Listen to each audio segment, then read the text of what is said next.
Hi everybody, my name's Lance. I play bass in Dali Van Gogh, and I'm also behind the weekly vlog series that you keep seeing on our YouTube channel. If you've noticed over the past 6 months, our release schedule follows: we release a new song, and then we re-release a couple of older songs from past albums. This is partially in part to there are new members in the band that weren't around for some of the older songs, so we want to freshen them up a little bit and get the new members on them so that they sound a little more like they do live with all the individual parts now. Along with that, over the last 12 months, we've gained a ridiculous amount of followers, somewhere in the range of 7,000. So it's a great way to reintroduce some of our older material to our newer following. So we released Past Crimes back in April, or first April, end of March, and now it's time for us to do a re-release. So the one that we settled on is Crooked Little Whore off of the Under Her Spell record. And yes, that's a more recent song, as it's only been out for a little over 2 years now, so it's kind of weird to be rehashing it, you might think. But right before the pandemic hit, we had plans to shoot a music video for Crooked. It was planned out, we had a location, all we needed were the extras, and then COVID hit. So that all got scrapped, and it never got its day in court, per se.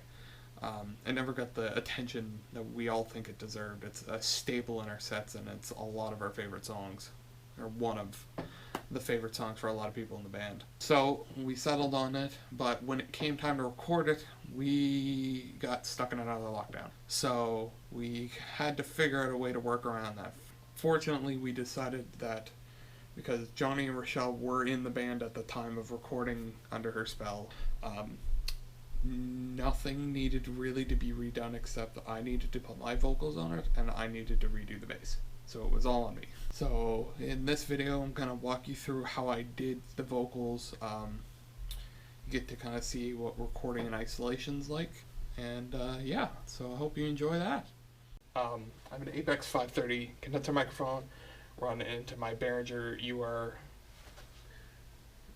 Euphoria UMC 404 HD, which if anybody needs a budget interface, it's a 4-in, 4-out interface, and they're like $180.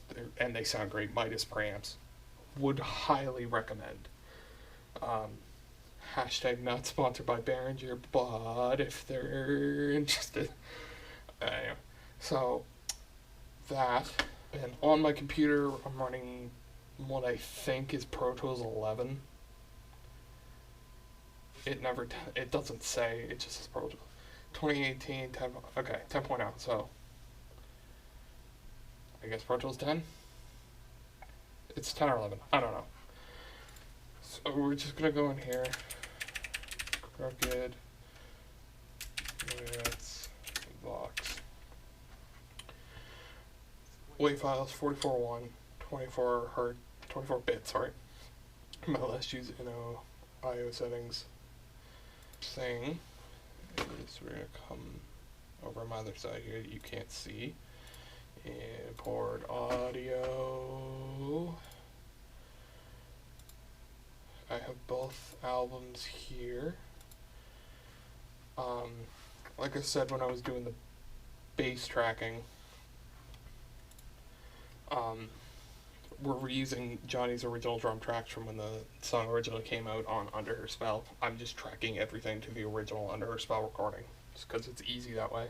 Added, done, new track, session start. There's the song. Then we're going to create 2 new mono audio tracks in Hicks.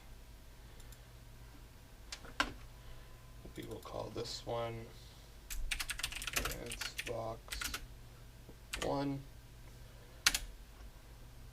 and this one will be called Dance Box 2.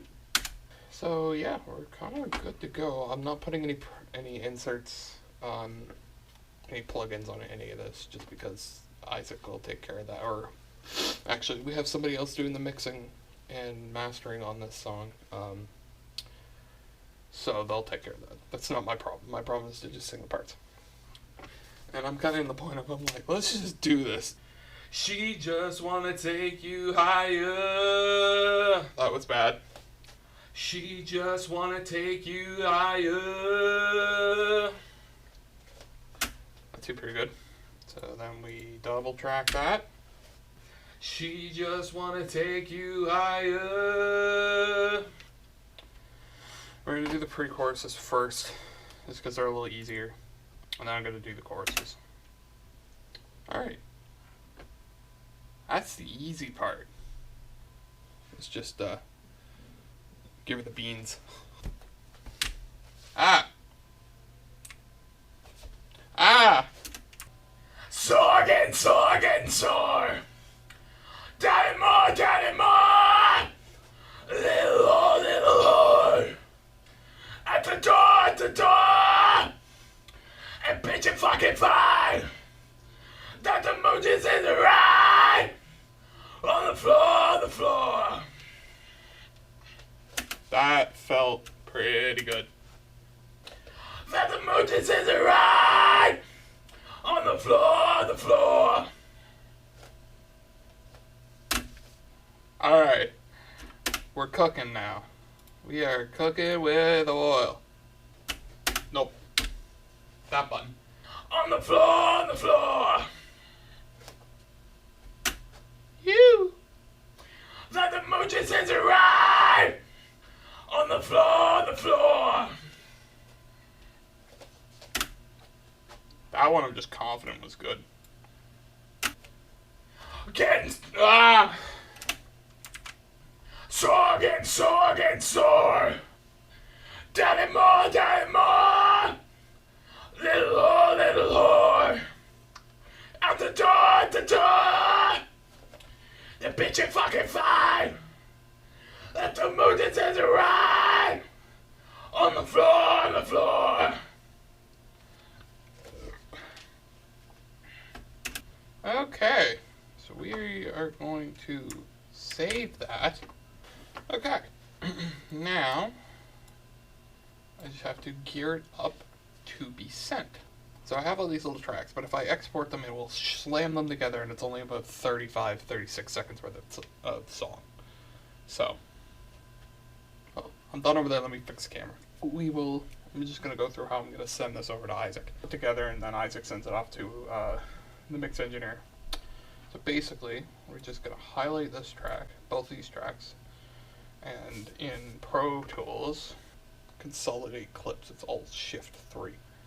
And it renders those all together and it fills in all the empty spaces. So it now makes all of these clips the length of the song. Shift Control K, export, go wave, multiple mono, if there was 24-bit, 44 1 kilohertz. It just puts it in the audio files. Properties duplicate, because every time you do a take, it saves an audio file for some reason. Export that, and then name it length box 1. Final. Processes it. Do the same thing here. Shift OK, Shift Control OK. I can't remember what I looked at 10 seconds ago. 24-bit, 44 1, multiple mono, wave files. Export.